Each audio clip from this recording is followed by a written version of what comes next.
long time ago, I wanted to check out. I took an overdose. 3 days I was out. I should have been dead. And then I woke up. I had a very big conversation with the other side, and they said, you can come home if you want to, but this is what your soul wants to achieve. You're going to show them that no matter what trauma you've been through, there is a way through and out. Higher level, higher vibrational beings, angels, guides, loved ones, and they kept talking about 2012 to 2032. This 20-year period is the dawn of enlightenment. And this might be a strange concept for a lot of people, but I want you to imagine we need to start with remembering who you are, remembering your power. Just ask yourself, what would love say and what would love do? When you feel into that and drop into it in your heart, connecting with the heart, then you get your answers and you realize that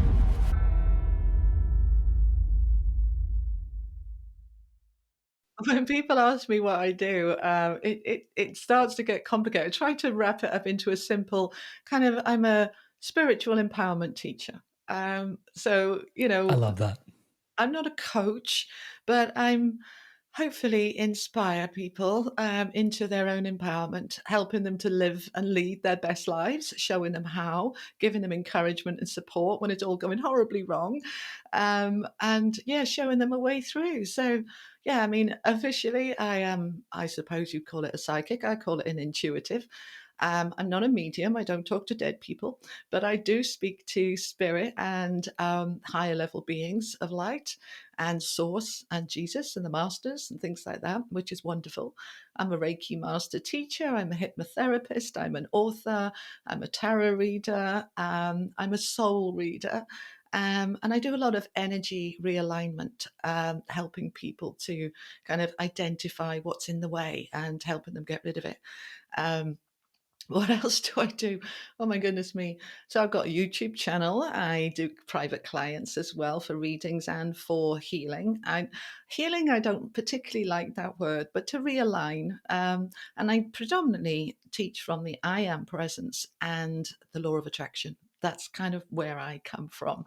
So And I kind of feel like there's still many stones you've left unturned in that, believe it or not. But spiritual empowerment teacher, really, I love that. And like, there's so many things that fit underneath that umbrella. When did you first realize that you could talk to spirit, and what did that like experience really like? Yeah, when did that start to precipitate in your awareness? What was that experience like? Was it one particular experience, or was it a few things that were happening over time? oh, lots of things. You see, we're born spiritually open. We're born psychic. We're born in this way. And then gradually we learn to close it down and shut it down. My eldest son was highly spiritual till he started school. Within 3 weeks of starting school, it had gone. It was so weird. But for myself, it didn't shut down. I was at the bottom of the garden. I can remember 4 or 5 years old. We had a huge tree at the bottom of my garden. And I was in my fairy den and I was talking to the trees. I was talking to the energy. I could see color and light, and I could be highly intuitive with energy. We all can to a certain extent. You know, you walk into a room where there's been an argument and you can feel that vibe. It's like, ooh, it doesn't feel good in here. And my parents divorced when I was about 7. So there was a lot of fighting and arguing. And I'd come into a room and there'd be silence and I'd be, what's wrong? And you would get the typical nothing. And I would look at them and say, you're lying, because I know there's something wrong. But I never shut it down. I guess I had my first really huge experience when I was 7 or 8, when I had a one-to-one with Jesus, sitting on a tree. We had a little chat, and we were chatting away for a little while, and he was giving me a hug. There was some unpleasant stuff going on, and I'd You left saw my him or you body. felt him? Sorry to interrupt. This is Right. riveting. No, I had You an saw out of him? body experience. So I had quite a lot of trauma in my young childhood. And this was the first time the trauma had got to a point where my whole being lifted out of my body. I had an out of body experience, if you like. Okay. And so I found myself sitting on the branch of a tree about 60 foot up in the air and sitting next to me with this very kind man who was saying, "Don't worry about what's going on there. You talk to me." And we sat and we chatted for a while. And when we'd finished this chat, I said to him, "What's your name?" And he said, "My name's Jesus, and I'll always be here. If ever you need me, you just shout me." And then I was back in my body. And then a little while after that, I can't recall how long, I had this real yearning. I want to go church. And we were not church people, we were not religious. And I wanted to go to church. And I wasn't allowed to because I was 7 or 8 and I wasn't allowed to go on my own. And my mother wasn't going to come with me. So Sunday morning, I told her I was going out to play and I went to church because I just knew that's where Jesus was and I wanted to go. So I went and I sat in this Baptist church in Cardiff, Wales, UK. And there's my mate up there on the cross. And I'm like, "What are you doing up there?" And the next minute, he sat next to me and we're chatting. And I kept going back and forth for probably 3 or 4 years. But I used to argue with the vicar. I'd be like, "No, no, no, that's not right. My mate Jesus says that's not right at all," you know. And so, yeah, it was always there. And then as I came into my teens, I went to different churches. I went everywhere. I was searching, searching, searching. That what they're teaching me is not what my mate Jesus is saying was correct. He was saying everything is love. You are love. And they're teaching control and fear and do this and God's going to smite you down. And he's like, "No, God's not. God loves you, you know." And so I would be arguing, precocious little brat, probably 9 years old, arguing with my Sunday school teacher. But yeah, all through my teens, I carried on. And then when I was about 17, I found the spiritualist church, still with dogma, but resonated much more than any of the others. And they are teaching God is love and they're teaching channeling. And, you know, I can see Jesus. And they're like, "Yeah, we can see this, that, and the other." And it was the first time I didn't feel completely crazy. I felt like, oh, finally, I found a little bit of what I would call my tribe. So I stayed within that environment for about 20 years. I worked with my guides, I worked with White Eagle, I worked with energy, plants, crystals, you know, just everything that was spiritual. Back in the 80s, where it wasn't open and it wasn't talked about, it was very secretive. But it was a huge part of my life outside of work. I didn't talk about it in my job. Um, but it was huge. I went and I was part of this community. And then around late 90s, around 2000, I moved. I was always moving. I still am always moving home and locations and towns and everything else. And I ended up in Cornwall in the UK, which as soon as I came into Cornwall, I felt the energy, the spirituality, the acceptance, very Celtic. I'm Celtic, kind of druidess sort of energy is what I felt. And I thought, now I can allow these gifts, this awareness to grow and expand unlimited. And that's what it did, basically, for more or less the next 20 odd years.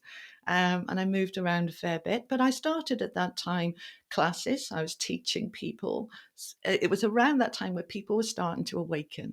You know, there was angel shops springing up on the corners of streets. And it's like, that wouldn't have happened 10 years ago. And people at that time didn't know much. And I'd been into this for like, at that point, 35, 40 years. And they were coming to me as seeing me as somewhat of an expert.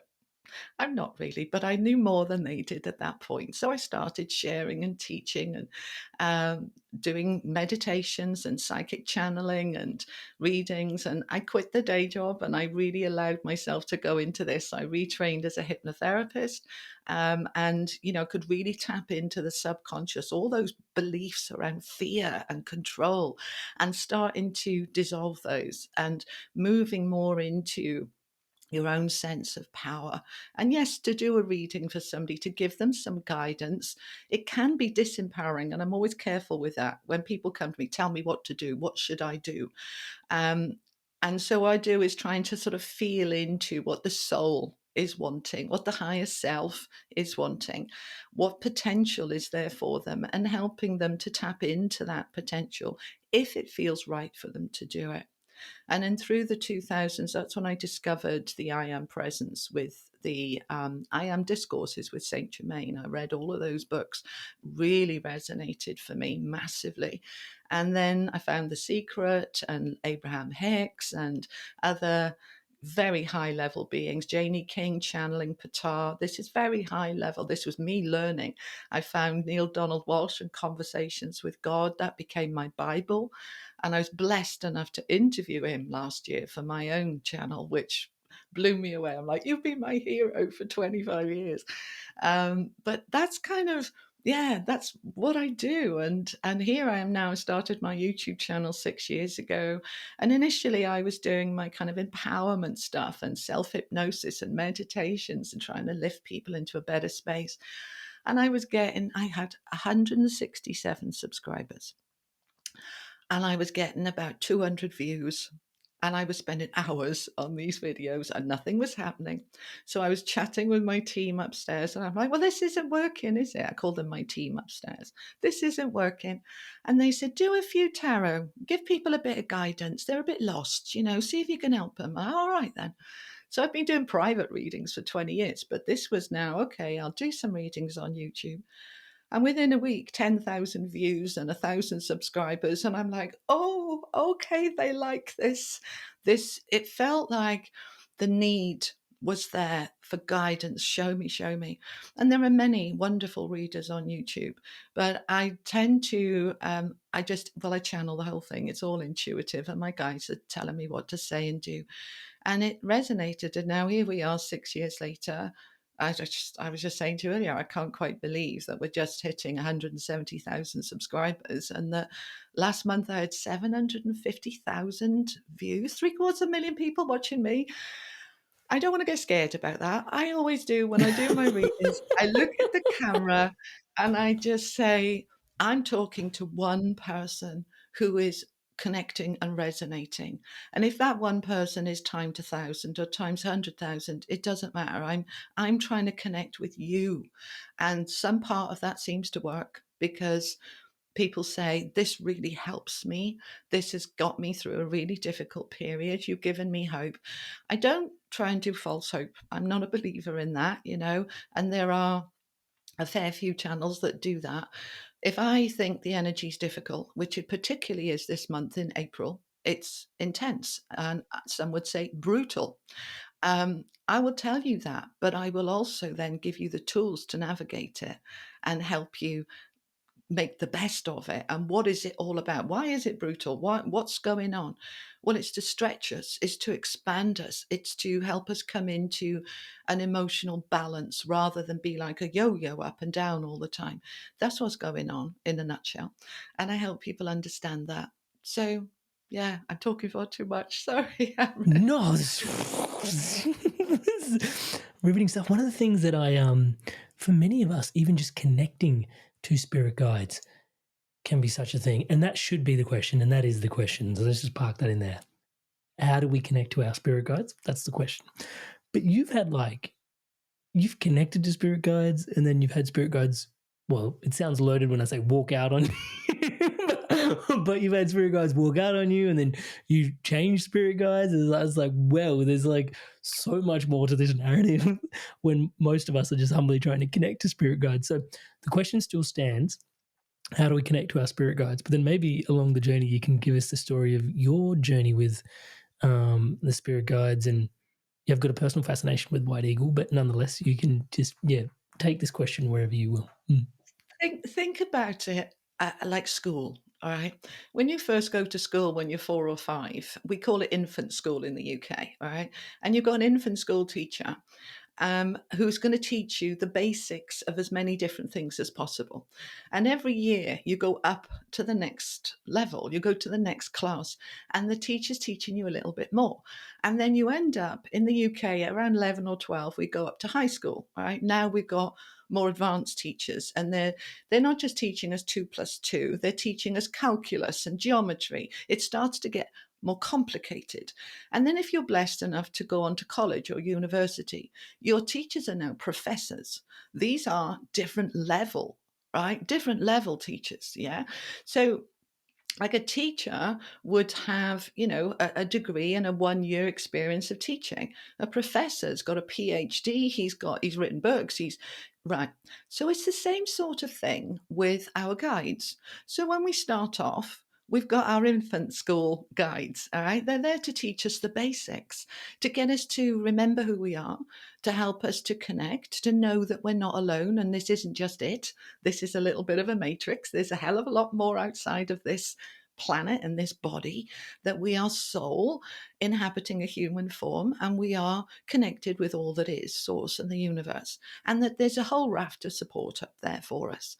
So when we know that, if you know, don't just think or hope or wish, that there is a whole team around you, like all your teachers at school, all there to support you, and you can tap into them anytime you want. Think about school. If you needed to go talk to a teacher in between lessons or in the break, you could go and knock on some teachers' doors and say, I'm stuck, and they'll help you. Yeah. And they might say, I can't help you right now, but I'll be back later. Sort of thing with guides, but they don't say, I can't help you right now. They are always available to you. Always, always, always. So, in terms of how to connect, intention, the I am, the will, all right? They work for you and with you. They're not doing you a favor. They're not busy and don't do the humble, humble me, right? You are a team.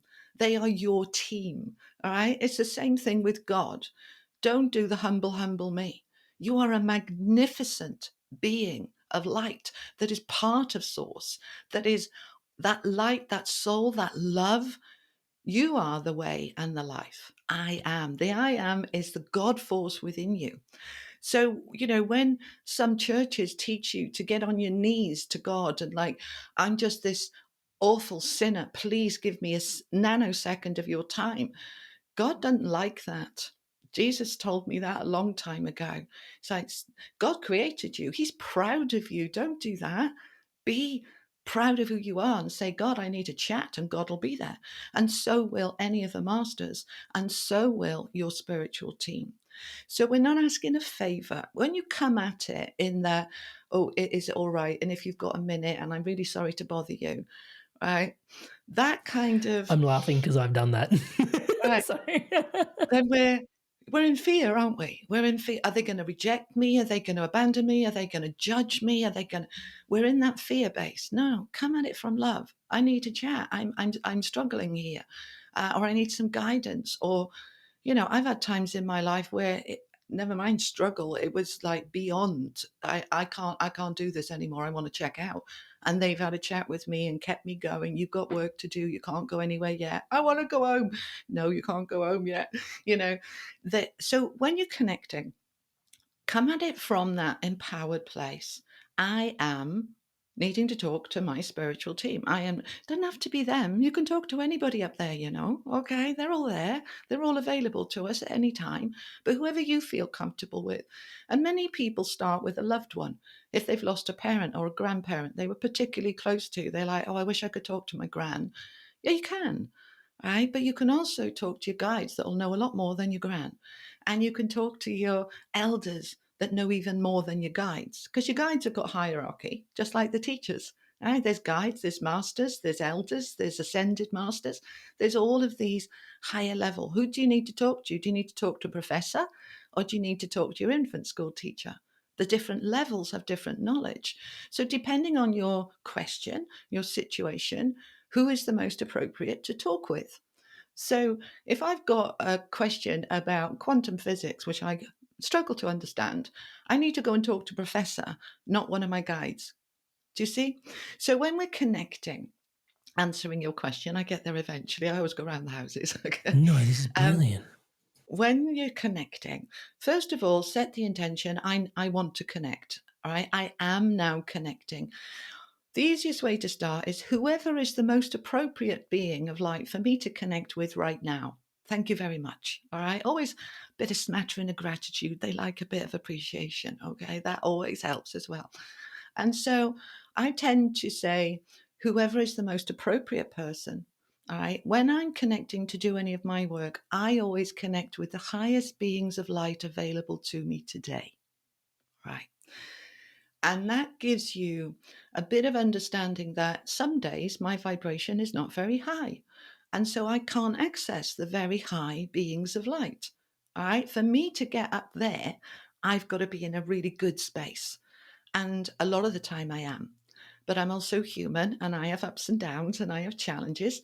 And there are times where I can't connect up to Jesus or God. All right. It's like go and talk to the boss. You've got to be right up in that high vibration to talk to the boss. But if you're having a bad day and you're angry and you're fed up and you then you probably can't get that high. But you can get to your guide, right? They're always there. So start with I'm choosing to connect to the highest being of light available to me today. And if I feel more comfortable feeling that that's my guide because he's there or she's there all the way through my life. And for many people, they're angels. I teach a lot about angels too. Then connect where you feel most relaxed, most understood, and have a chat with them. And then you're asking them for your guidance. What do I need to know right now? How can I improve this situation, XYZ? What can I do about it? And the problem that people have is they sit there waiting for the answer, like it's going to be a voice in their head, like the voice of God is going to boom in with the answers. It doesn't work like that. It comes into your own thoughts. Your own thought, you start getting ideas, aha moments. And we tend to say, now, is that me or is that you? All right. And when I know when it's them and not me, is I start using words I wouldn't use, like beloved or upon, old fashioned words. It's like, that's when I know it's you, and you'll see me in this when I'm doing my YouTube reading. Sometimes I'm saying words that I wouldn't use, and so that's when you know it's them. When you're questioning those thoughts that pop in your head, is that the guidance I'm looking for? We want to then question, is it coming from fear or is it coming from love? Because your higher self and your guides will never give you any information that's fear based, ever.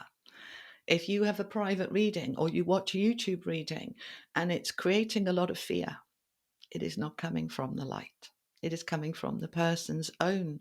They're the source of what they're saying, and they're probably in a bit of a difficult energy right now, and that's what's coming through.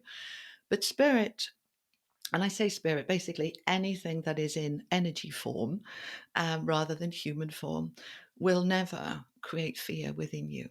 So, one of the easiest ways, I'm just asking, they're saying, just ask yourself, what would love say and what would love do? When you feel into that and drop into it in your heart, connecting with the heart, then you get your answers and you realize that a lot of your ifs, buts, and maybes are coming from the ego, the fear, the shadow side, the insecurities, all of which are perfectly normal and healthy and natural.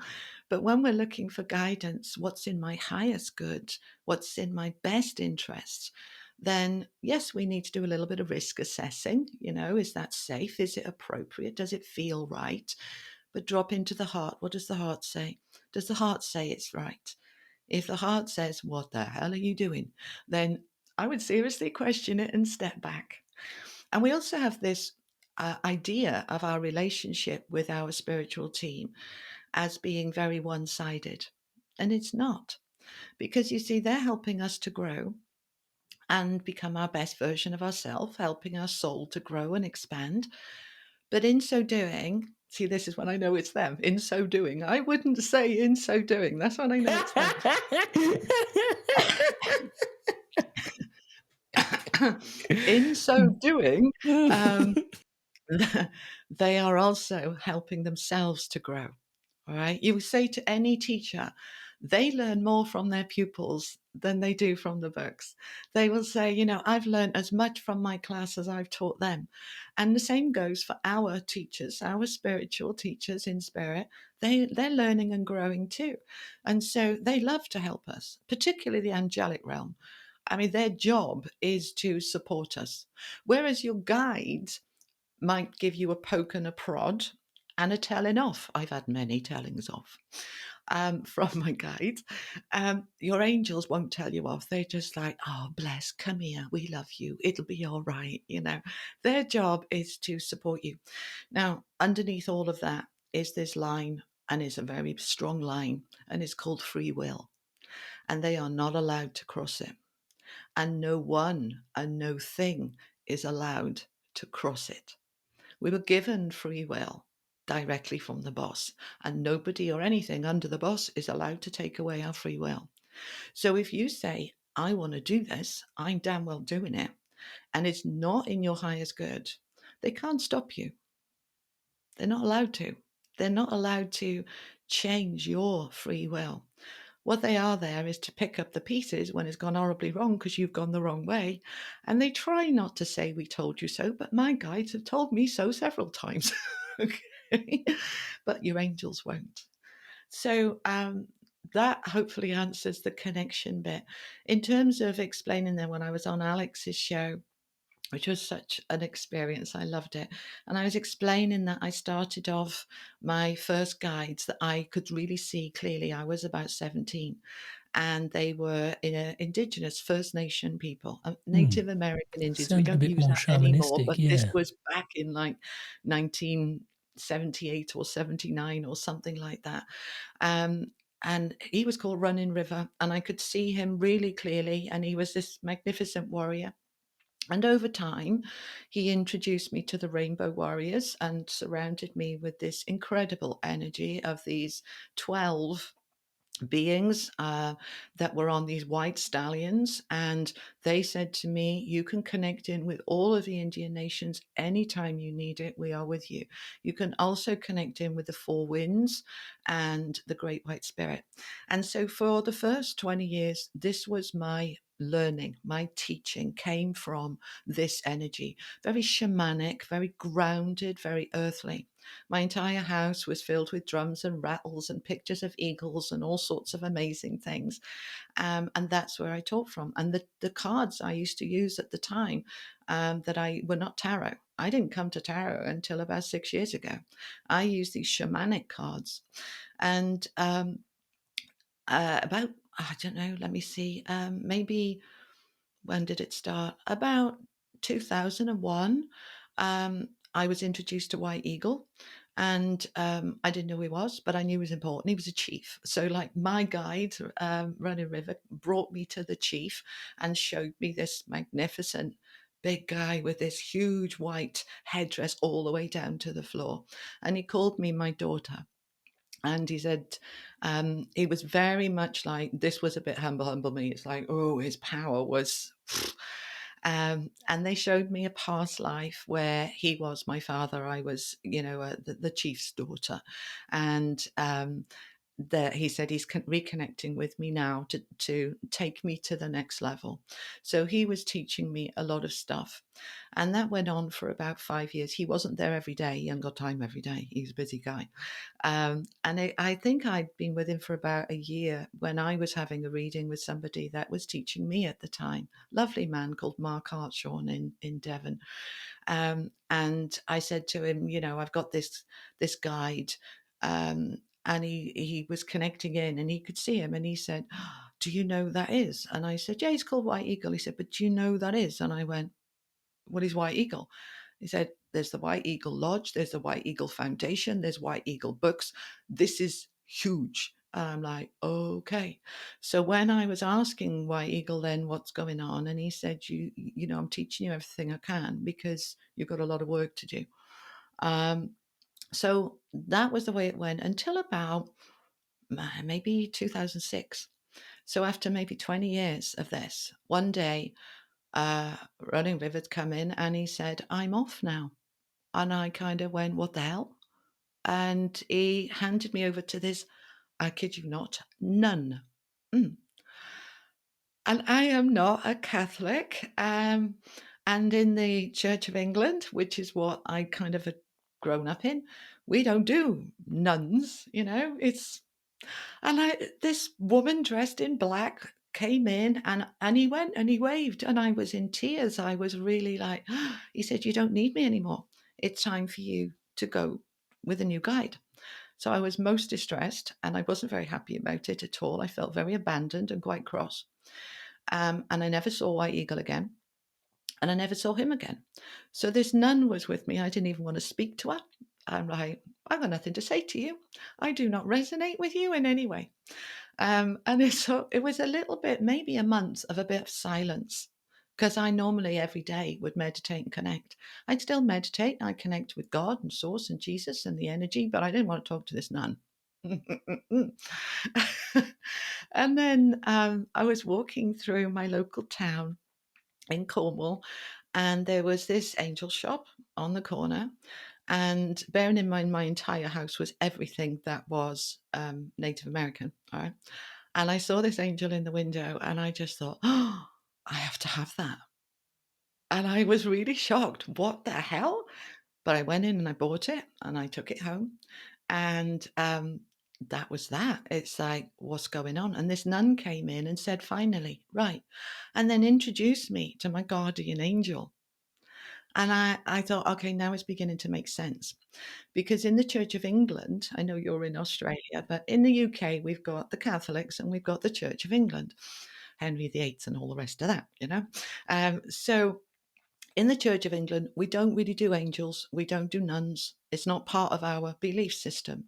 And so, very often people will connect what they believe in, what they're aligned with, what they resonate with. Well, I didn't resonate with nuns or angels. So this nun was there, introduced me to this angel. This is my guardian angel. And then she introduced me to three kind of assistant angels behind her and said, right, for the next few years, this is us. And then the nun went. She said that I was just here to introduce you to the angels. Okay, off she went. And over the next year, maybe, more angels came into my house. The shamanic stuff started leaving. I started doing giveaway ceremonies saying, this is no longer resonating with me, this drum, this rattle, this, that. And within a year, it was all gone and everything was angelic. And then about 3 or 4 years later, I'm walking past a different shop and I see a Buddha in the window. I didn't own any Buddhas. I had no resonance with Buddhas. Not interested at all. And all of a sudden, no, I have to have that Buddha. And it came in pride of place on the mantelpiece. The angels went either side. And that's the way it went on then for the next 5 years. And everything was about this acceptance, this allowing these different teachings, very different teachings, right? So I spent the next 5 years and I became a Reiki master. I went through 1, 2, and 3 and master teacher and everything around this very different energy. So I'd be talking to my guides, and I've noticed that, they are higher beings, more like monks, more like elders, my angels. And they're saying, right, all of these different levels. The shamanic is very much about that base chakra, security, stability, safety. You can't build anything on a weak foundation. This was all, my foundation was very weak because of my background. So I'd had trauma, I had PTSD, there was a lot of unsafe energy in me. So those first formative years, well, up till I was nearly 40, shamanic. And then over the next 10, 15 years, it was Buddhist acceptance, flow, angelic, higher vibration. Then the channeling started coming in around 2011, and I started channeling Thoth. And it's like, okay, we're working with this very much different energy here. And so when I asked them, what's this all about? Why have I moved dozens and dozens of times to different homes, different towns, different counties, different parts of the UK? Everywhere I've gone, I've set up another class, another meditation group, another teaching. And then I've moved on 2 or 3 years later, and those people in the class set up their own groups. And it's like I've been this kind of, I don't know, messenger going around the place trying to share and show people because we didn't have YouTube then. So this was my way of doing it. And so here we are, kind of where am I now? I work with higher level, higher vibrational beings, angels, guides, loved ones. I connect in with multiple dimensions, seventh, eighth, ninth, 10th, 12th level. And I try and share as much of the light and wisdom as I can. Um, and in was probably 2012, 2011. They said to me, enough of the classes now, stop the classes. We want you to write a book. Okay. So those books behind me on the shelf up there, those angel books, those are novels, rom-coms. I like rom-coms. But they were channeled by my angels, by my angelic team, the entire book. I wrote a full-length novel in 3 weeks, 21 days. And it is, a full-size book. The whole thing was channeled. I was writing 18 hours a day, da, da, da, da, da. And all in there was angelic and spiritual teachings for the masses, right? So you've got the key character who can see and talk to her angels, kind of, right? And the teaching from the angel coming through the book, the angel's trying to get the character on the right path, into the right life, meet the right man, live happily ever after. But weaved all the way through it is all this spiritual teaching. So 3 books came, a trilogy of that angel series. And then after that, YouTube came along and I moved to tarot and moving along that. And then it was about 18 months ago, they said, time for another book. And I said, okay, what am I writing now? Law of Attraction. Because over the last decade, a bit more, about 15 years, I've been studying Neville Goddard and Abraham Hicks and many of the Law of Attraction teachers. And this really resonates for me. And I wouldn't call myself an expert, but I learn a lot. And my team love the Law of Attraction. And they're like, we need people to understand the rule book of the universe and how it all works. Put it in a book. So they channeled the whole book. And this one wasn't 3 weeks. This one was nearly 3 months, which is quite long for me, but there we go. And that book went live last January, February. And it's helped an awful lot of people. So it's been incredibly that's well why. received. Pardon? It's been incredibly well received. It has. Yeah.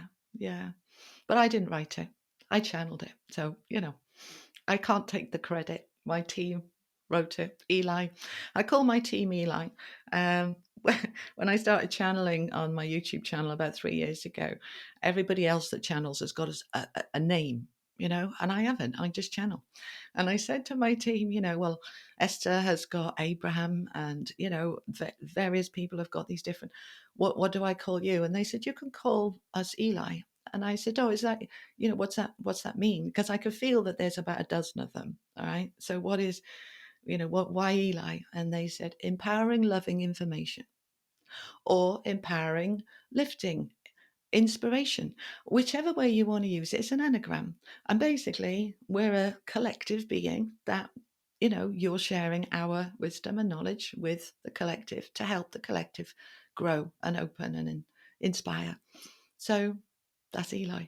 They wanted to just don't forget us. So always present, never forgotten. Hey, your Inspired Tribe. I want to take a quick sec. I wanted to share something today with you that is really dear to my heart. And it's actually what keeps the entire ecosystem around the Inspired Evolution thriving, my one-on-one coaching. So it's basically coaching that helps you live a spiritually aligned life. I coach people from all different types of walks of life. These people are leaders and they're looking to have an incredible spiritual impact in the lives that they're leading for themselves, and then also lead in alignment to their values. Now, you don't have to take my word for it. Here's a few people that have also transformed through my coaching, and here's what they have to say. Amrit is a fantastic coach. In a few sessions, he got to a depth that I'd only experienced before working with certain medicines. He's gone through a lot of the struggles that you're probably facing. My corporate banking job wasn't really doing it. You feel like you're not making progress towards your goals. And Amrit's been a really strong, supportive figure in my journey. I'm more in control of myself. I'm kinder to myself. I actually have that vision and a purpose. I do feel like I'm a better version of myself already. Amazing energy. He was easy to talk to, which made me easy to trust him. Working with Amrit at 9 o'clock on a Saturday morning, and really I was bouncing out of bed. Whenever I get off the calls with Amrit, best money we've ever spent. I would not recommend him because I don't want everyone to know about him and then I won't be able to book him. If he gets too busy, I won't get my turn. I would say absolutely. There's no way you can work with Amrit for a period of time without being transformed. So if you're considering him as a coach, do not hesitate, because you won't be disappointed. As you guys can see, there's a lot of people all over the world from all these different corners experiencing incredible transformations. I don't think, if I can say humbly myself, that there is anything quite like this somewhere else online. Most people that, have channels that, grow and grow and grow don't really focus on one-to-one offerings. I have just found that it is the most profound space where you can bring yourself in a private container and really just share what's going on for yourself. And if you want to book in for that call with me, touch base, it's www.amrit.coach/life. That's www.amrit.coach/life. There is a link in the show notes below to book in that call. And yeah, if you want to take your journey further, if you want to dive in deeper and you really want to live a spiritually aligned life, if it's for you, please do check it out. And without too much further ado, once again, for your spirit, for yourself, today's podcast. As you evolved, did your guides evolve with you was going to be the next question, and you laced that all in there perfectly. Of course, the information is pouring in exactly as it should be. We are at a juncture where we're perfectly poised to segue into some of the contents of the book, because the book is From Hoping to Having, and there's 3 R's in there. And instead of me sort of letting the cat out of the bag, it is, well, your name's on the book. I was going to say it's your book, but I was like, you didn't write it. So your name's on it. I don't know. What does one say in this situation? Maybe you ask Eli, let us know how best to articulate that. But there are 3 R's nonetheless, before I digress. Can you bring us through along on the journey on, from hoping to having, and potentially we could start at a point where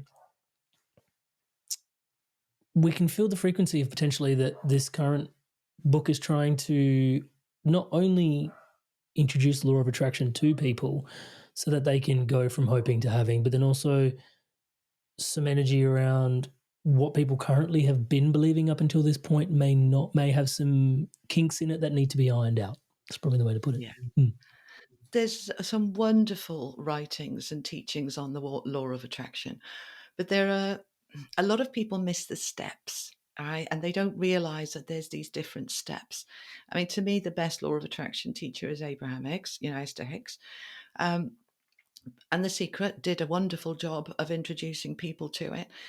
I think the film did more harm than good, because you cannot condense a 10-hour book down to an hour and a half without missing out an awful lot of important information. So people back in the sort of around the 2000s, the noughties, they were trying this law of attraction and it wasn't working. And they were saying, this is crap, this doesn't work. I've done my manifestation, I've done my vision board, I hold the vision and nothing's changing. So it feels really sad that they got halfway there and then decided it doesn't work. And it's understanding there are so many other elements and components which include things like your own blocks and barriers that get in the way, and include things like your soul path. Perhaps it's not your soul's journey to be a millionaire in this lifetime. Perhaps your soul didn't choose that. And no matter how much you try to manifest that, that will be blocked unless you really step into your free will to override it. And then the soul will be like, God damn, we're going to have to do that life all over again now because we went completely the wrong way. So what I was trying to do while I wasn't, they were saying, we need to start with remembering who you are, remembering your power, remembering your creative force, remembering your free will, remembering you're magnificent, because you always create. We always create. When we create from a place of disempowerment and fear, we create that which we don't want. More disempowerment, more fear. When we create from a place of desperation, it creates more desperation. So if I'm talking about the law of attraction, we have to start with that remember. Let's get you in your power. And I'm not talking control here. I'm talking, I am a powerful being. I am a magnificent being. I am love. I deserve all good things. I am God personified, inhabiting this human form. And I have access to all that is. And by stepping into it, I can create the most magnificent life. But I have to know I am to be able to create it. So the book is in 3 sections, and I didn't know this as it was evolving. We kind of wrote about 8 chapters, all about remembering. And that goes into what is the I am presence, who you are, who the universe is, how powerful you are. And when we remember that, then we can step into being able to create. But before we can create, there's another step in the middle, which I've called reset. And this comes from me being a hypnotherapist and understanding the subconscious and the blocks, and also me being an energy healer because I feel the energy blocks within people, and not just their own, ancestral, past lives. All sorts of blocks can be in there that stop the alignment. So we start kind of step 1, I am powerful. I want to get to here, which could be my success. It could be my wonderful significant other, my best career, my best health, to be a parent, whatever your goal, your dream is. So how do I get from hoping to have it to having it, right? So we remember first of all. And then in the middle, this bit of reset. So I've identified this is what I want. What are the blocks that I need to clear before I can get there? So, for example, and we'll use this as a really simple one. Let's say your goal is I want to meet the love of my life and settle down and get married and have a family, right? That's the goal. If I don't remember how magnificent I am and how wonderful I am, it's going to be very difficult for me to meet the love of my life because I'm not in love with myself. So, how's anybody else going to love me? I don't believe I'm really special and wonderful. So, why is anybody else going to believe that in me? So, first of all, we remember our self esteem, our self belief, our self worth, our power, our creativity. Remember that first. Then we go and look at the blocks. So, what do I really feel about love? Do I feel love is pain? Do I feel it's controlling? Do I feel I'm going to lose my freedom if I meet the love of my life? Do I feel I've got to give up my friends or my job? Giving up? I don't want to give up anything. So, we start to identify those blocks and we start to dissolve them, neutralize them, change them. And then we create new beliefs about, yes, the right person won't want me to give up anything. The right person will want to enhance my life. The right person will see me as whole and complete in who I am. And it's not them completing me. The right person will say, I am an addition to what you already have, making what you already have more joyous. But I am not the joy. You are the joy. Do you see? So then once we've understood who we are, remember, then we reset any of those blocks. Then we move into aligning with the creativity of it and allowing ourselves to get in the flow. So if we are, this is where that Buddha stuff comes, the flow, the acceptance, all of that, you see. So when we feel our resistance, rather than deny it, push it down, judge it, blame it, say, I've got to fix it. Let's allow the resistance to come forward and really examine it gently and from a place of love. What would love say? And we feel into that resistance and then we dissolve it or we accept it. I have resistance, but I'm still going to do this and I'm going to work with the resistance, not necessarily have to batter it. So we spend far too much time believing we're broken and we need to be fixed, rather than believing that we are magnificent. We haven't just yet tapped into our full potential, and we choose to. So that's what the teachings of the book are. And it ended up with 3 kind of equal segments.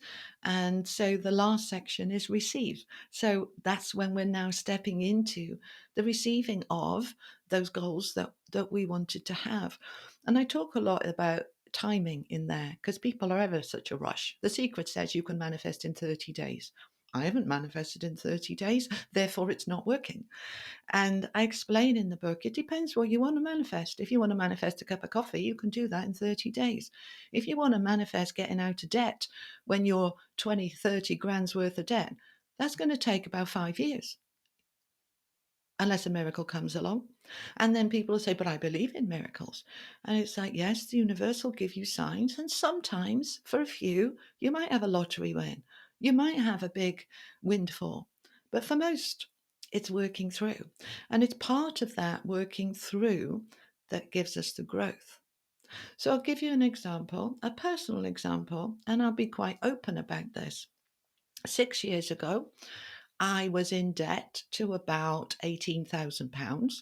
I'd moved to Spain from England and it was a disaster. And I put most of it on the credit cards and it went horribly wrong. And I came back with no home, no car, hardly any furniture, and a huge amount of debt. Right. I didn't panic. I didn't freak because I knew my team would look after me. There was a big lesson in me going. It was to do with humility and it was to do with me being able to ask. We're not very good at asking for help. And it was a big lesson I had to learn. Miss Independence, I can do it. I had to be brought to my knees to get humble enough to ask for help. And the help came. And that was a big shift in my own evolution. So, anyway, getting back to the point, I came back in September 2018. Came back in September 2018 with this complete mess. And within a year, I had cleared my debts, got a new car, refurnished my house, got a new house, rental, didn't own it, but got a new, nice, secure home, and was sitting pretty after a year. So that was 5 years ago. Thank you very much. So I'd cleared that debt, but I'd also had to buy a car and buy furniture and buy other stuff. So I said to the universe, I'll do the work. You bring me the clients, you bring me the work. And, the intention is I am debt free inside a year. But I also allowed it to be more. If it takes 2 years, 3 years, that's okay. Right. But it was a year. And at the end of the year, I set a new intention. I want to buy my own home. I want to get out a rental. I want to have enough deposit to buy my own home. So we are now, because that was September 2019. At that point, I didn't have a bank. I didn't have a savings account. I carried on just working and living and being for about a year. And then I get a message from my team saying, well, if you want to get money together, it would be helpful if you had a savings account. So they led me to the Neville Goddard books and some other wealth books. I started reading them and they were saying you should save 10% of your income. And I was studying how to get on my feet financially. I was ticking over very nicely, but there wasn't a lot left every month. So yeah, it was about 5 years ago. I opened a savings account, started saving. So here we are now. I bought a house, did it up, sold it. I'm back in rental, and I am currently, as we speak, middle of April, in the process of buying my forever home, being able to put down a deposit of 100,000 UK pounds. That, frankly, staggers me in 5 years. So I will still have quite a large mortgage. I won't be mortgage free, and I'm not a young spring chicken anymore, but I'm not concerned about that. That in 5 years, to go from zero, where I didn't have a savings account, to literally sitting in my account right now, ready to go to the next house as a big deposit, 100,000 British pounds. That's about 160,000 US dollars and about 200,000 Australian dollars, I think, in 5 years. I mean, yes, I've worked hard. I've worked very hard, but I set the goal. I set the intention. And over the next few months, I will realize it. I will actualize it. I will move into my forever home. It wasn't 30 days, and I didn't give up. I allowed myself to keep moving towards that goal. And it came in different ways, like the YouTube channel growing, like me getting the nudge, it's time to write another book. And From Hope into Heaven has taken off and sold a lot of copies. And the feedback has been, this is the best law of attraction book ever. This has helped me understand the bits in other law of attraction books I was missing. I finally filled in the gaps. I'm having feedback about people saying, I have now I've got my own home. I've met the love of my life. I've achieved, I've got my own business. I've got a fantastic job. It's working, but it's understanding that we need to clear the blocks. There were blocks for me. My dream was I want my own home. I felt into, do I have any blocks around that? Oh God, yes. Loads. The reset piece. Absolutely loads. Yeah. How do I feel about having a huge mortgage? Terrified. There's a block there. Let's sort that one, right? How do I feel about having to take on the responsibility for all the repairs? What happens this? What happens that?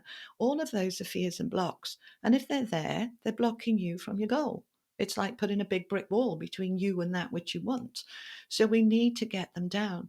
I created a program about 4 years ago that I was selling on my website called Unlock Your Block. That's still there, but it sold well for the first year. Unlock your block to a job, to love, to wealth, to health. I created 8 of these, and they sold. All of these things, I've had the inspired nudge to create something that would help other people, but it would also help me keep building up those coffers. All right. And that first house, I put nearly 30,000 down for that first house. And then I did it up and I made it better and I sold it at a profit of £30,000 plus what I paid off. I ended up coming out with 100 grand. So that wasn't the forever home. The goal was the forever home. And when I was getting that home, they said to me, it's not the forever home, it's a stepping stone. And I said, okay, all right, another move then, all right. But now I'm hoping that this next one is the forever home. We'll see what unfolds over the next few months, all right? And so, my watchers will know I thought I'd found the right house in December, pulled out in January, it wasn't right. Found another one in February. I found my forever home. No, pulled out of that a few weeks later, right? I've offered on 7 properties since and not got them. And each time I say to the universe, well, it clearly wasn't the right one then. All right, allowing, going with the flow, creating, not sitting back and waiting for things to happen to me. I have to co-create, I have to be involved.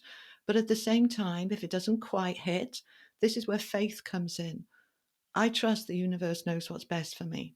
I trust that if something hasn't worked through, it's because there's something better, or it would have been a disaster. So I've set goals like, I don't want any more disasters, please. That's one of my goals. That gives my team and the universe permission to cancel one of my orders to the universe. If that's going to be a disaster, what is she thinking? We cancel that one. All right. And I use a saying, and your listeners might find this helpful. I use a saying really simple: if it's in my highest good. So wherever I'm manifesting, I want this, I want that, I desire this is my goal, I have free will, I can make it happen. And then I always add on this little caveat: if it's in my highest good. That's me giving the universe permission to override my free will. You see, they're not really overriding it. I've given them permission to. Do you see? So when you're creating, always add that on: if it's in my highest good. You don't have to, but you could find yourself going badly down the wrong path and then having to backtrack. And there's lessons there too. There's growth there too. Don't beat yourself up about it, and go, God, I messed right up there. Just say, okay, what have I learned from that? And move on. Thank you so much for sharing that so abundantly there. And I think the feeling into it myself, I think the remember and the receive piece are in the zeitgeist. I think it's the reset stuff as you dove deeper into that, the blocks where really, more light, just shedding more light into that space is so useful. And like you said, unlock your block, super valuable for us to take a moment. Like even as you were sharing, I was thinking about things that potentially, I've been hoping to have, and just recognizing, and even as we were just having the conversation, I could just sort of start to see all the things that were ready to be reset in the way, and just going, of course, there's a belief there. There's a limiting belief there. We align with the wrong thing, and they're asking me to explain this. They said this is the key bit that people miss, right? We align with the thing that we want rather than the feeling of the thing that we want. This is where we go wrong. So, for example, I am aligning with, I want my forever home that is mine, not rented, right? That's the goal, but that's not the feeling. We have to go underneath that. Why do you want the forever home? What is it bringing you?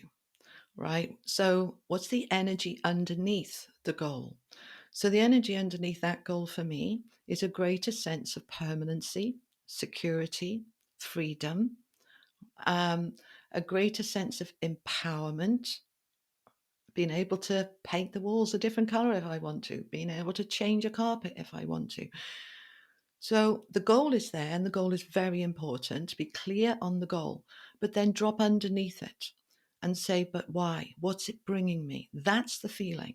So then I align with the feeling of freedom, empowerment, permanency, security. And then I bring those into myself and say, but am I them already? Because if I'm not, we're not a match. So am I secure already? Am I free already? Do I feel a sense of permanency already? Because if I'm not, we won't match. It won't come. I talk in the book about money because a lot of people want the money. And so do I. We all do. Because it gives us what? This is the point. Why do you want the money? It gives you freedom, freedom from worry, freedom to stay or go, freedom to change a job or not change a job, freedom to change a home. Why do we want the money? Freedom. What does the money give us? Protection, security, stability. Right. So focus on the goal of money and then drop underneath it and say, but am I those things already? And can I get into that energy of being those things already? Can I feel I am safe and secure now, even without the money? Can I feel I have freedom now? Yeah. And as you align with that, even if it's on a little level, all right, and this is the thing, people say, well, $1 million would give me freedom. Okay. So I need to align with I'm already free. So how can I do that? And one of the things it could be by saying, well, you know, in a past life, I would have been a slave. I wasn't free. In a bad marriage, I was stuck and I didn't feel free. Right. I am free now. Get into that energy now. And that's how you bring yourself into a match, into alignment on the same page, on the same vibrational match with the goal that you are after. It sounds like the law of resonance is really at play here. And I always find there's a particular question that emerges with the law of resonance because let's take freedom as an example. We've sort of placed this idea from the law of attraction that, oh, if I can just have more money, then I will feel more free. And then it's like, okay, but are you free already? You know, and start to feel that. And what if I can't find that within myself? Does that mean money is not meant for me? Or do I need to do the inner work to go find freedom to then attract the money? There's that question is always sort of that dance. Yeah, I'll just put that into You this need to do the inner work. What we're doing, all of us, we do this at some point, and many of us all the time. We look outside ourselves for the solution. The solution is not outside yourself, it's inside yourself. This is what we call mirror work. Where is the mirror? What is the mirror? All right. Everything, and Jesus said, everything is within. The kingdom of heaven is within. It's all inside you. What he means by the kingdom of heaven is your joy, your peace, your richness is already there. But we have to go inside. So we got to do the work. So this is where we're talking unlock your block or, you know, journal, write. All right. I give lots of examples in the book about the sorts of things we're looking for that might be in the way. So the inner work doesn't have to be difficult, challenging, exhausting, draining, painful. It doesn't have to be. We can make it that way. If we think it's going to be really hard, then guess what? You're right. It'll be really hard.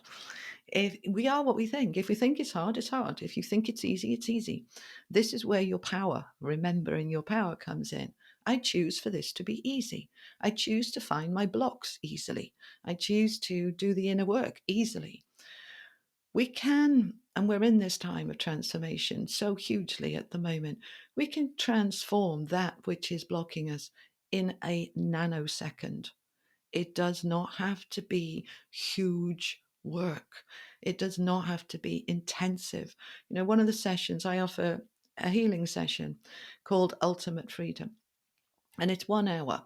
And I just thought I need to offer a second option of 30 minutes. Let's do some quick stuff here. It doesn't all have to be deep and intense. It can be quick because when you are aligned with your goal and there's just this one little kind of lacking resonance mirror thing in the way, we can find it and dissolve it in 10 minutes.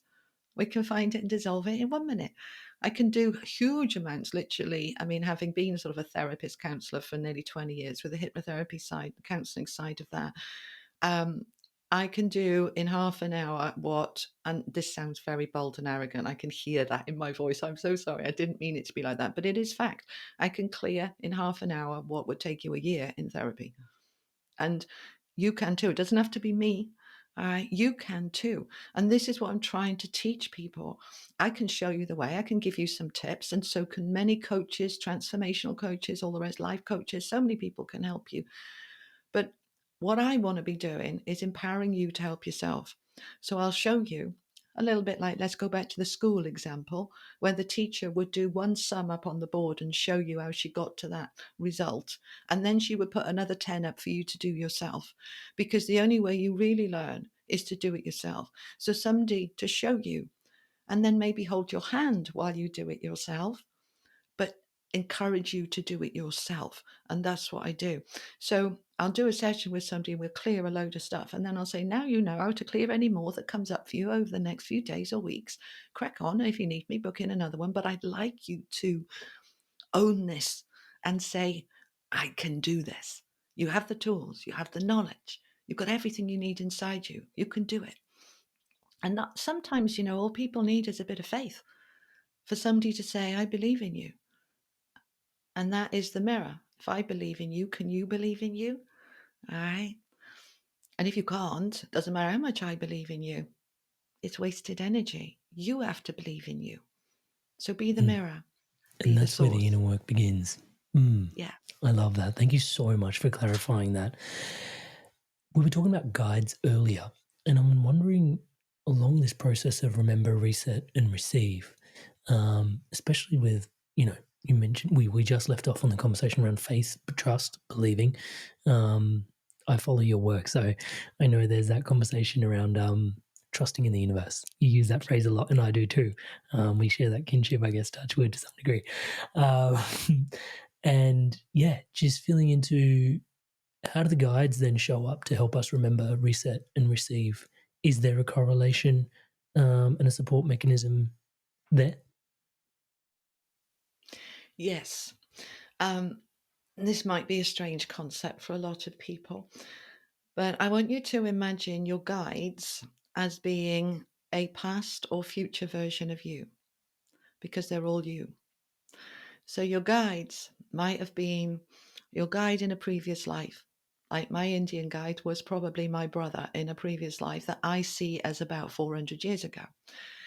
But in terms of the linear path of the line, everything is happening now. And we also have our future lives. So I tend to see my guides, and they do tell me, they'll say, especially the master and the elders, they'll say, I am you, future version of you. Come back to help your current you. I know your blocks. I know your fears because I was you. And this is how they know us so well. And this is how they can give us a kick up the backside and say, what are you thinking? And this is how they can say, this is absolutely the best path for you. Trust me, believe me. So see your guides as perhaps a future version of you, if that helps. All right. But equally, one of the things that White Eagle said to me is more or less passing words were, you give your power away to your guides. So when the guides are you take your power back. All right.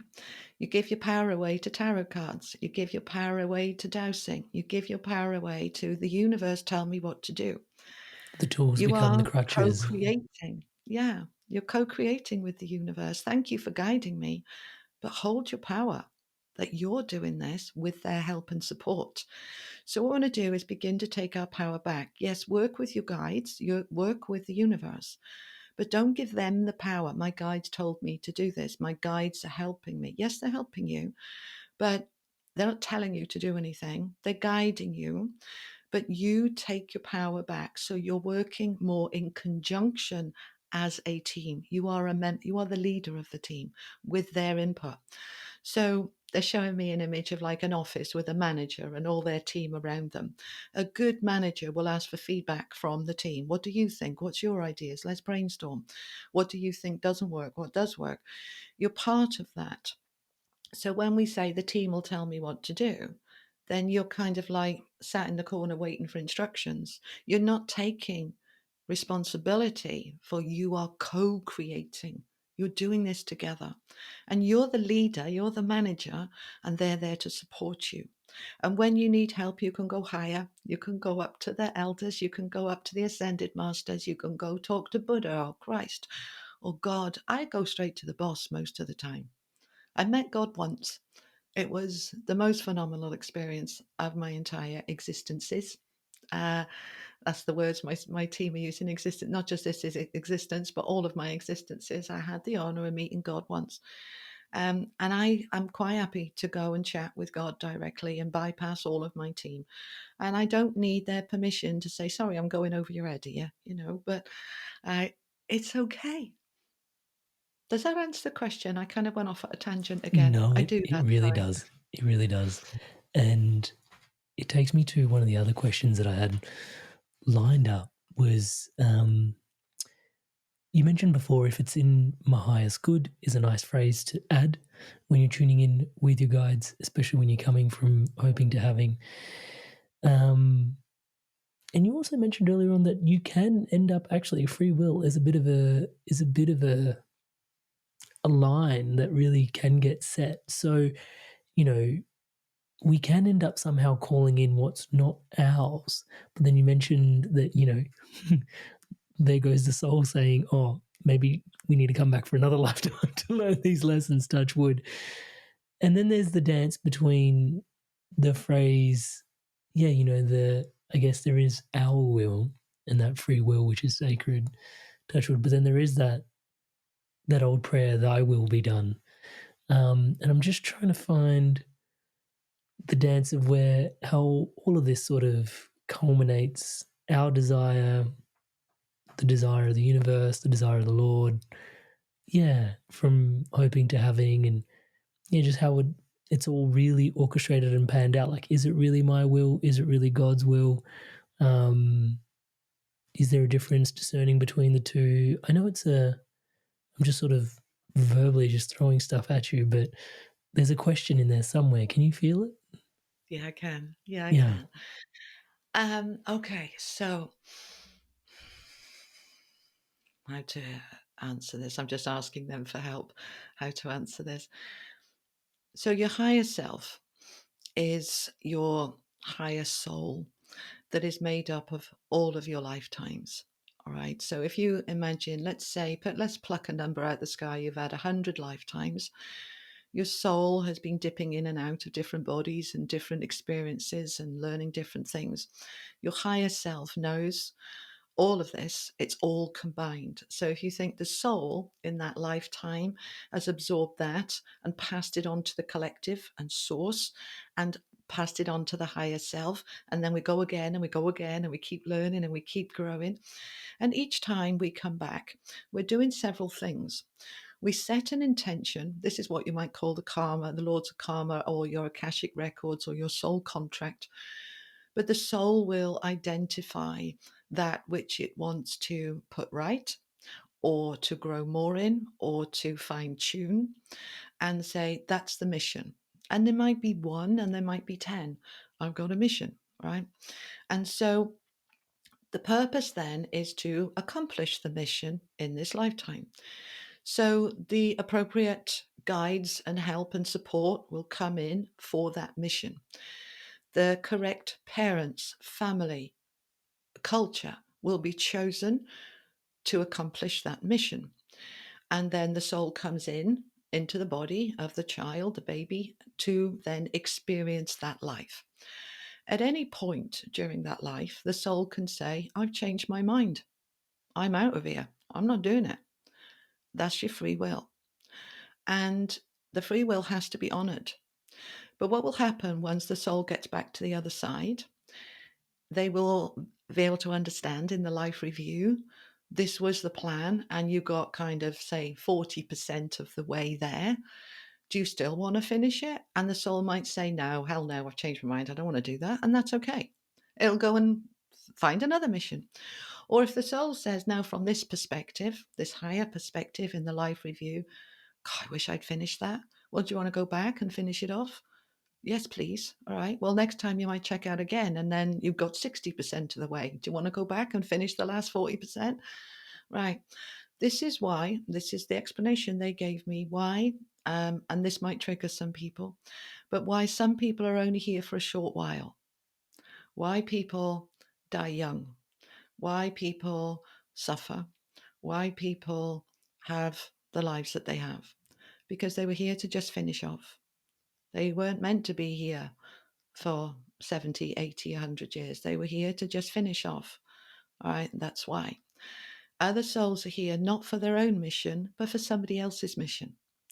So they not sacrifice, that's not the right word. They're like, no, I'm good for now. I've had 10 lifetimes in a trot where I've learned loads. I don't want to come back and learn anymore right now, but I'll come back and help you learn.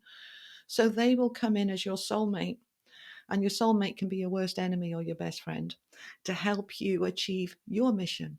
So all of those are kind of where free will comes in, right?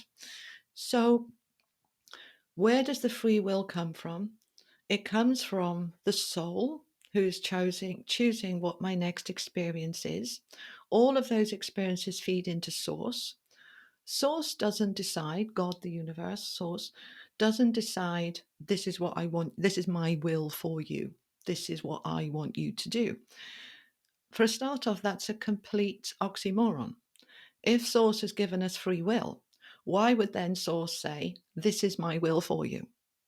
So these words, thy will be done, have been misinterpreted. So yes, Jesus said, thy will be done, but that was him saying to his higher self and source, this was your will that I come and be sacrificed and try and show people how to live in the I am, how to live spiritually, how to live through love and not through fear.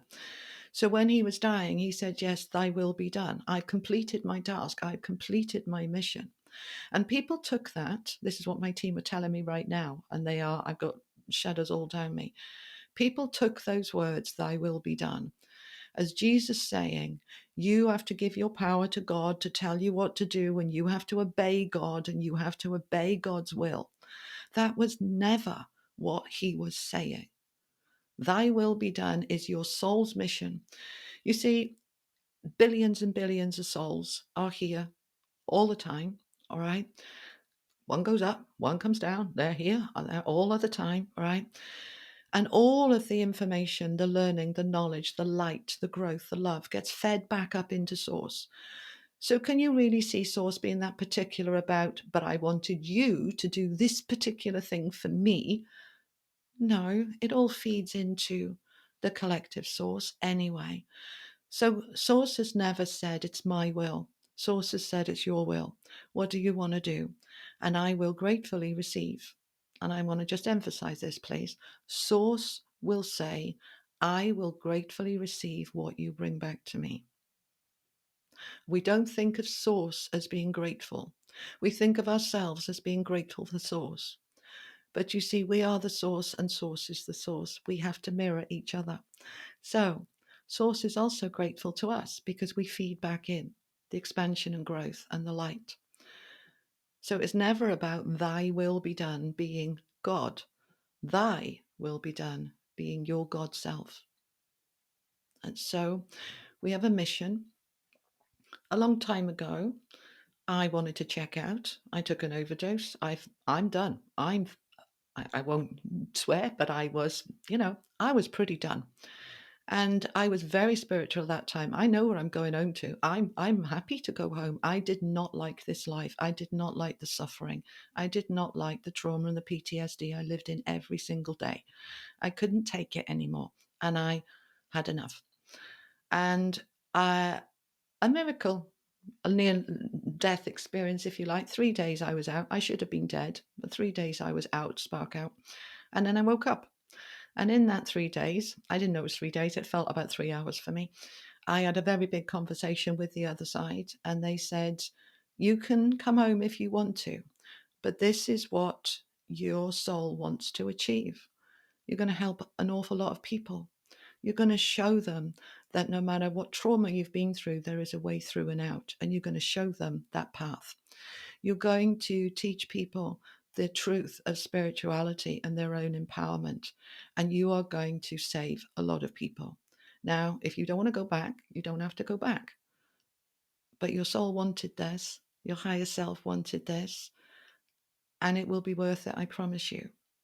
They also said to me that they had warned me in advance that I had this mission that I set as a soul for this lifetime, and they said, that's going to be really hard. That's like 3 lifetimes in one. That's too much, frankly. But apparently, according to my guides, my soul said, I can do it. I'm all right. Bring it on. So I came into what was a very difficult life. And I got to the age of 21 and I went, no, stuff this for a game of soldiers. This is way too hard.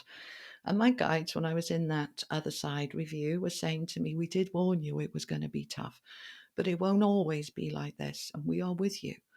So I came back and I found some additional resilience and resistance to the PTSD. I found a way through.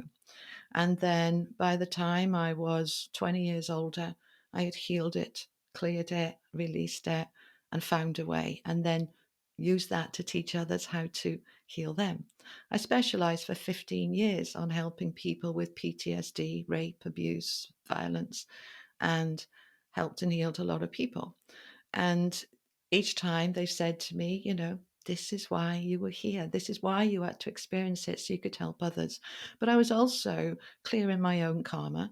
I was also clearing generations worth of ancestral karma. And the universe rejoices. Thank you. So those of you listening who consider yourself to have had a life from hell, please know that your soul chose this. There is a higher purpose, and that you are accomplishing something so enormously great and powerful, and the universe is so grateful for you. But you will not have to live your whole life in that suffering if it is not in your path to do so. I was told at the time the first half of my life would be hell on earth. The second half of my life would be joy I could never imagine. So I'm currently in the middle of that second half. I'm 60 years old, and the last 10 years have got better and better and better. And they tell me, you ain't seen nothing yet. So I'm good with that. All right. You were told you were here to do a lot of work, and you have been doing a lot of work. Zooming out a little bit, the question that emerges for me is, you're helping, and you're actually helping other people activate these powers within themselves as well.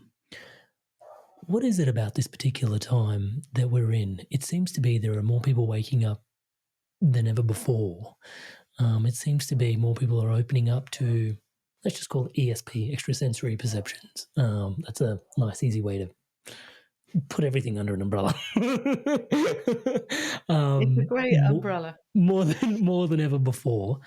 Why this particular time for this particular work? What's going on? It's a time in our evolution that's been planned for a long time.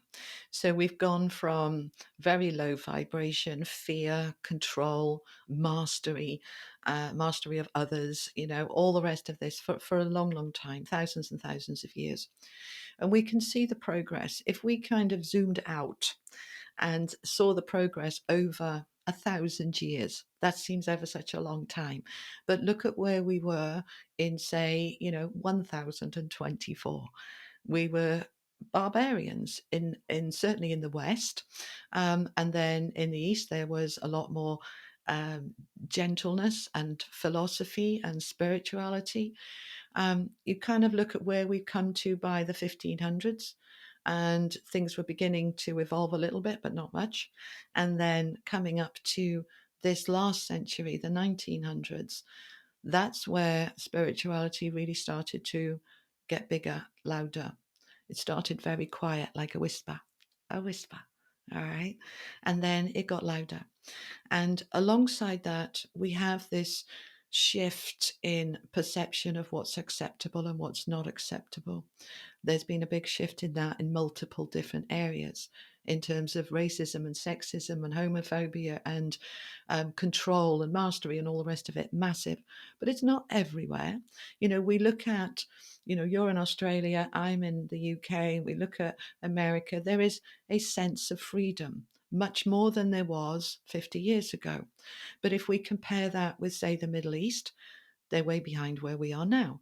But we try not to say, well, that's not okay. We all evolve at different levels at different times. They'll catch up, by which time we'll have gone a little bit further. But we're all evolving. So what's happened is it went very slowly from about the middle of the 1800s.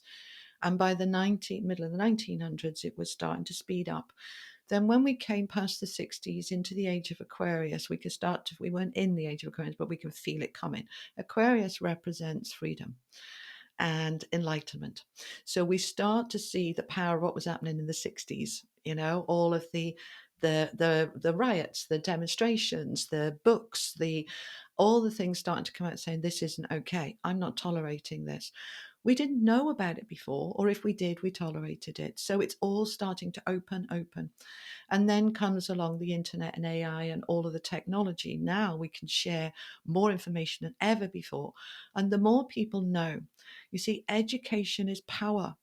It's knowledge. Knowledge is power. And power is the key. When the people had no knowledge, they had no power. I don't know what's going on, so I can't do anything about it. Once I know, now I have choice. I have freedom to choose whether I want to take my power, go and demonstrate, go and argue, say this isn't okay, join a march. We are starting to take our voice and our power back. So the more the AI comes in, people are afraid of it, and my team say, don't be afraid of it. It's blowing the lid open on all that was hidden. It was always going on, but it wasn't known about. Now it's becoming known about.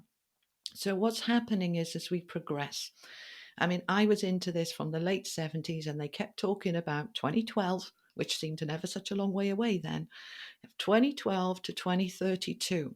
This 20-year period is the dawn of enlightenment. We won't be there till 2032. Then we step into the golden age. But that 20-year period will be more light than this planet has seen in 10,000 years. So literally everything blowing open from 2012 to 2032. And excuse me, they said there would be storms, that we are blowing the lid off. There will be storms. There will be discourse. There will be fire, flood, war. There will be, right, well, there will be. Because when you're shifting the balance of power, there's going to be some resistance. So why do we expect there not to be resistance? This isn't rainbows and unicorns. This is real life. Of course, there's going to be resistance. So everything is opening. We're 2024. Look how far we've come. Look how much we've gained. Look how much we've still to gain. Don't despair of the world's gone to shit. It's a hell of a lot better than it was 1,000 years ago or even 100 years ago. 100 years ago, we just come out of the First World War saying there'll never, ever be a world war. 20 years later, there's another one. And then there's there's always localized wars. It's hugely better than it is. Now, we've always got choice. Remember the power. We've always got choice. Do we choose to see how far we've come and rejoice? Or do we choose to see how far we've yet to go and despair? You see, everything is energy. The more that we can come into rejoicing, being proud of where we are, but recognizing where we still yet to go and being open to it and embrace the future with open arms and wide eyes and excitement, because that's an open heart expecting good things. And then that's what we're going to get. If we can do that as a collective, then that's what we actually are creating. But if we're going to look into the future with eyes full of terror of, oh my God, the world's gone to the dogs and we're going to get taken over by AI and the Terminator's back and we're all going to go to hell, then that's what we're going to create. And we'd like to think that the world energy of vibrational alignment with love is more than past the tipping point, where more people are in awareness and openness and love than those that are in fear and closed and control. We are past the halfway tipping point. So just keep going with the slide as it tips. Just slide with it. Just go with it. Keep your vibration high. Keep your positivity up. Yes, you'll have bad days. You'll have low days. You'll have despairing days, because this is life. But if you can keep your hope, your aspiration, and your focus on, we are moving into a better world and we're all doing our little bit. Just do your bit. Be kind. I did a whole chapter on kindness. Kind is such a powerful energy. If you can be kind to yourself and kind to others, you're creating a kinder world. And that's all we need. It was going to be one of my sneaky little opportunistic questions about what opportunity we have in 2020, 2012 and 2032. What can we do to best support our soul's purpose? But you've answered it already. Yeah, anything else to add to that, or you've already answered it? Because I do have another thing that I want to... No, perfect. So one of the things that dropped in while you were sharing, was just how insidious this phrase is, that power corrupts. Because a large part of your sharing was for us to just remember how important our power is, and just how alienating from our power for so many of us, touch wood, that are doing the work or on a spiritual path. Just the phrase that power corrupts can alienate us from our power. I just wanted to, it really dropped in a really big way for me to just share into this conversation. It absolutely does. It's one of the biggest blocks, all right, that we have, this fear of power. And so we see, if we look at our history and just imagine condensing 5,000 years into 5 minutes, oppression, control, slavery, lack of freedom, all the rest of it, by who? Those in power. So we have come to fear the word power, associating the word power with those in control who would control us. So we've linked them in together, association. All right, hypnotherapy would say this is association, power, corruption, power, control, power disempowers me. So therefore, why would I want power? I'm going to push it away. I'm going to say, no, thank you. That's too scary. I don't want that. And so we keep ourselves disempowered, where then we continue to be disempowered. We've created our own reality by fearing that which we actually already are, but we're too afraid to be. So when we see power is not corruption, some people that have power choose to corrupt. But power itself doesn't corrupt. It's in whose hands? In whose hands? And we also see another very similar one with money. The lack of money disempowers. It doesn't give you, if you hate your job and you are desperately unhappy, but you have no money, you have to stay where you're unhappy. So money would fix it. If I had money, I'd leave. All right. I'm in an unhappy marriage. If I had money, I'd leave. So many people say, if I had money, I'd leave, but they don't align with money. Why? Because they see the money in the hands of those who are corrupt, who are greedy, who are takers, who are controllers, and they say money is bad. No, money's just an energy. It's whose hands is it in? If you feel, and your relationship, and everything is a relationship, everything is energy and has a relationship with everything around it. If your relationship with money is that it's bad, you will keep it at bay. If your relationship with power is that it's scary, why would we want to step into something that brings us fear? We'll keep it away. So my book is teaching you that power is already within you, and don't fear it, embrace it. That abundance is already there, accessible to you, including wealth and prosperity. Don't fear it. Make friends with it. And then people will say, and they've said to me, oh, but the love of money is the root of all evil. I don't agree at all. Absolutely. Right? If I have a relationship with someone and I love them, I treat them with kindness, respect. I value them. I support them. I look after them. Right. That's love. So if I have a relationship with money, I want to love money and say thank you so much. Money has put the roof over my head, the food in my fridge. Money has given me that car that I can have some freedom with. Money supports me, loves me, looks after me, and I love it back. I value it and it values me. And we have a wonderful relationship. I started learning this fairly late, right? Even though I've been teaching this stuff a long time. I was doing reasonably well, but as I said, no savings account, no savings, just having a nice enough money every month, no problem. Everything was fine. But I didn't have savings. I didn't have prosperity. And I'm like, I'm missing something here. What am I missing? So I started understanding my relationship with money. And I found so many blocks and I fixed them. And then money started coming. Okay. So power is where it starts from. Remember your power. If you don't feel you have the power, how can you fix your money? How can you fix your relationships? I don't know. I'm powerless. I can't do anything. Well, then guess what? You're right. Get your power. That's where it starts. And that's why my book starts with remember. Because you already have it. You just forgot that you have it. All right.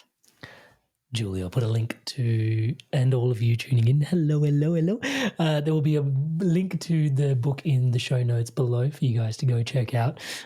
Just before we start wrapping up, I've got a quick couple of rapid fire questions, Julie, if that's okay. They are pretty big in their nature and hence why they are rapid fire, if that's okay.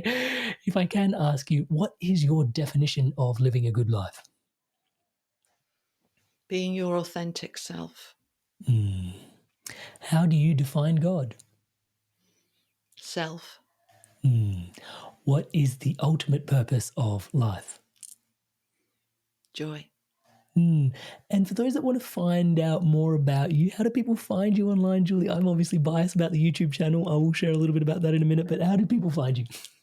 You can find me on my website. It's juliepooleonline.com. And that's Poole with an E. Yeah, that's Poole with an E. And I will say, guys, we were having this chat before we jumped on the podcast today, but I really find your I'm a Virgo, touch wood, and you do these they're monthly, but they actually happen every 2 weeks. So I'm not sure how that comes to me, but there's monthly every 2 weeks updates. There's a monthly and a mid-month bonus, and then there's money and career readings as there well. We go. It's so a bonus. That's what's going on. So I am tuning into 2 a month. I knew I was. And the Virgo update for me, touchwood, being a Virgo, is super helpful. And I love the way you let the cat out of the bag a little bit today in terms of your guides will always, come from a place of love and will always be supportive. And I think at that particular point, it's a really nice place for me to, obviously, I'll put a link to your YouTube, a link to your YouTube channel in the show notes below, but also to just, thank you, honor you. Like, I can totally thank you for today's conversation, but I think even those that are tuning in can recognize that today's conversation stands on the shoulders of your life's work. And, I'm also really grateful for the YouTube and just everything that's continued to support me on the path. And then, potentially this is a lifetime's worth of work that informs this conversation. And it's not just you here that's with us as well. So this is, I'm grateful. We're grateful. Thank you so much for this incredible, incredible share and transmission here with us today, and just sharing yourself so abundantly, so vulnerably. It has been an incredible gift for us. Thank you, Julie. Thank you so much. Thank you for having me. It's been an honor, and I'm very grateful to meet you, to have this platform, and to share with your audience. So thank you so much. Such a blessing. Thank you. I had some really interesting things actually happen to me as you were sharing through the podcast as well. I'm not sure if you ever had this feedback, or maybe I'm just open to your work, but like I made a whole There was one point where you were sharing about all your guides are actually your future self. Whoa. And I read this poem by Andy Weir called The Egg. Have you heard of this poem? No. Do you have 2 seconds for me to share it with you? Yeah. So it's a little bit long, so I'll try and speed through it. You're on your way home when you died.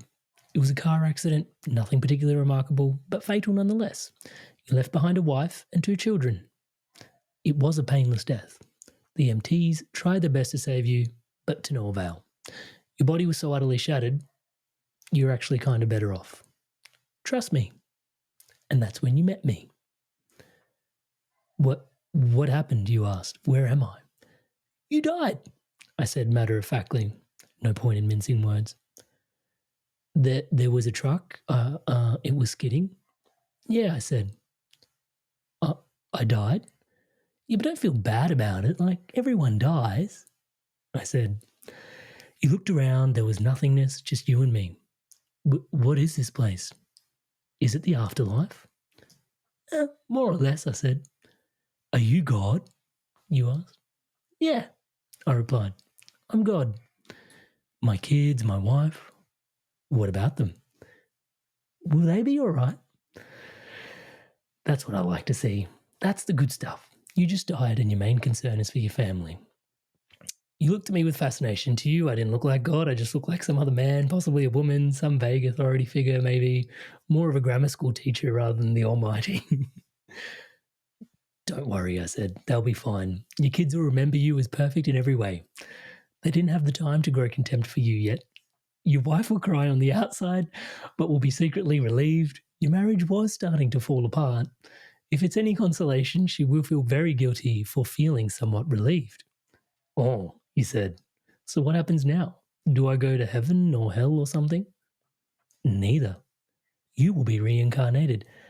Ah, so the Hindus were right. Well, all religions are right in their own way, I said. Come, walk with me. You followed along as we strode through the void. Where are we going? Nowhere in particular, I said. It's just nice to walk while we talk. So what's the point then, you asked? When I get reborn, I'll just be a blank slate, right? A baby, so all my experiences and everything I did in this life won't matter. Not so, I said. You have within you all the knowledge and experiences of all your past lives. You just don't remember them right now. I stopped walking and took you by the shoulders. Your soul is more magnificent, beautiful, and gigantic than you can possibly imagine. The human mind can only contain a tiny fraction of what you are. It's like sticking your finger in a glass of water to see if it's hot or cold. You put a tiny part of your soul, your experience, into that vessel, and when you bring it back, you've gained all the experiences that it has had. You've been a human for the last 48 years, so you haven't stretched out yet. Felt the rest of your immense consciousness. If we hung out here for long enough, you'd start remembering everything. But there's no point in doing that between every single life. How many times have I been reincarnated? Oh, lots and lots and lots, and in lots of different lives. This time round, you'll be a Chinese peasant girl in 340 AD. Wait, what? You're sending me back in time? Well, I guess technically, yes. Time as you know it only exists in your universe. Things are very different where I'm from. Where you're from? Sure. I come from somewhere else, and there are others like me. I know you want to know what it's like there, but honestly, you wouldn't understand. You settle down a little bit. But wait, if I get reincarnated into other places in time, and there's other, like, I could have interacted with myself at certain points in time. Sure, I said, happens all the time. And with both lives only aware of their own lifespan, you don't even know it's happening. So what's the point of it all? Seriously? You're asking God the meaning of life? Isn't that a little stereotypical? Well, it is a reasonable question. Come on. I looked at you in the eye. The meaning of life, the reason I made you, this whole universe is for you to mature. You mean mankind? You want us to mature? No, just you. I made this whole universe for you. With each new life, you grow and mature and become a larger and greater intellect. Just me? What about everyone else? Well, there is no one else. In this universe, there's just you and me. Stared blankly at me. But all the people on earth, all you, different incarnations of you. Wait, I'm everyone? And now you're getting it. I'm every human being that's ever lived or will ever live, yeah. I'm Abraham Lincoln. You're John Wilkes Booth. I'm Hitler, and you're the millions of people he killed. I'm Jesus, and you're every single person that's ever followed him. You fell silent. Every time you victimize someone, you are victimizing yourself. Every act of kindness you've done to yourself. Every happy and sad moment ever experienced by any human ever was or will be experienced by you. You thought for a very long time, why, you asked me, why do all of this? Because someday, actually, you will be like me, because that's what you are. You're one of my kind. You're my child. Whoa. You mean I'm God? Not quite yet. You're a fetus. You're still growing. But once you've lived every human life throughout all of time, you will have grown enough to finally be born. So the whole universe, it's just an egg. It's time for you to move on to your next life. See you soon. Wow. That's incredible. That's just beautiful. I loved it. Isn't it exactly like what you were like when you were sharing that with me? Sorry, I know that was a bit long, but like as you were sharing that, it just clicked in such a massive way. Like, and I was getting goosebumps the whole way through, and I was like, whoa, that was profound. Like, because you said like your guides are your future self communicating back to you, and the pieces around kindness. It was huge for me to receive. This was an incredible conversation, Julie. Thank you so much. Oh, thank you for having me. I really enjoyed it. If you want me to come back anytime, I'd be more than happy to. Oh my God, do that. I've got so many questions for you. I think I need to book in a session because, yeah, that was one of the things that, like, I literally had this thing happen to the back of my neck when you started talking Buddha energy, and someone else started talking whilst I was listening to you. And I was like, what's going on here? And it's like, yeah, this awareness also is available and existing within your field. And I'm like, what is going on? Is this being unlocked and opened? And it was like, it's always here. She's open. And I was like, does this happen when you're doing, like, what the fuck was, like, I shouldn't sound rude. You know, I swear like mad. I just try not to. So what the fuck is this? I was like, I'm in the middle of a conversation. I'm meant to be talking to two people at the same time. How does someone do that? Like, I was just like, It's what happens when I do a session with somebody one-to-one is that I'm unlocking stuff within them. And yeah, that's exactly what happens. And all sorts of awareness comes in and consciousness comes in. And to a certain degree, the work I do on my YouTube channel, you know, it will unlock things for people. But when I'm working one-to-one and I'm right in your energy, then yeah, we're all sorts is coming into an awareness. That it's blew me away. It blew me away. I'm really pleased that it's something as linked in there for you. That's wonderful. It was Buddha energy, and I feel it made a lot of it. Like the conversation was, that's why you've got so many paintings of me and statues of me in your house and around. And then I had to sort of make an affirmation as like, I hear you, allow and accept peace and prosperity. Like I had to write that down while I was talking to you, and I was trying my best to pay attention and do this at the same time. I'm normally taking notes on what you're saying. And then this was just like trying to write my head. And I was like, that was weird, Julie. Like, okay, great kind of weird, but like weird. Like, hey, you're Inspired Tribe. I want to take a quick sec. I wanted to share something today with you that is really dear to my heart. And it's actually what keeps the entire ecosystem around the Inspired Evolution thriving, my one-on-one coaching.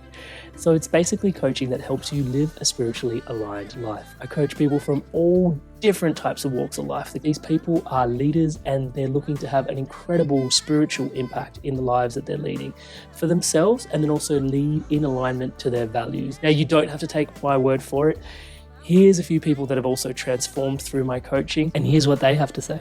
Amrit is a fantastic coach. In a few sessions, he got to a depth that I'd only experienced before working with certain medicines. He's gone through a lot of the struggles that you're probably facing. Then my corporate banking job wasn't really doing it. You feel like you're not making progress towards your goals. And Amrit's been a really strong, supportive figure in my journey. I'm more in control of myself. I'm kinder to myself. I actually have that vision and a purpose. I do feel like I'm a better version of myself already. Amazing energy. He was easy to talk to, which made me easy to trust him. Working with Amrit at 9 o'clock on a Saturday morning, and really I was bouncing out of bed. Whenever I get off the calls with Amrit, best money we've ever spent.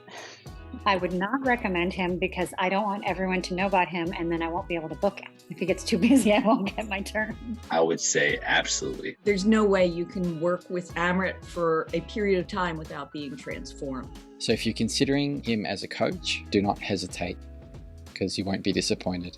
As you guys can see, there's a lot of people all over the world from all these different corners experiencing incredible transformations. I don't think, if I can say humbly myself, that there is anything quite like this somewhere else online. Most people that, have channels that, grow and grow and grow don't really focus on one-to-one offerings. I have just found that it is the most profound space where you can bring yourself in a private container and really just share what's going on for yourself. And if you want to book in for that call with me, touch base, it's www.amrit.coach/life. That's www.amrit.coach/life. There is a link in the show notes below to book in that call. And yeah, if you want to take your journey further, if you want to dive in deeper, and you really want to live a spiritually aligned life, if it's for you, please do check it out. And without too much further ado, once again, for your spirit, for yourself, today's podcast.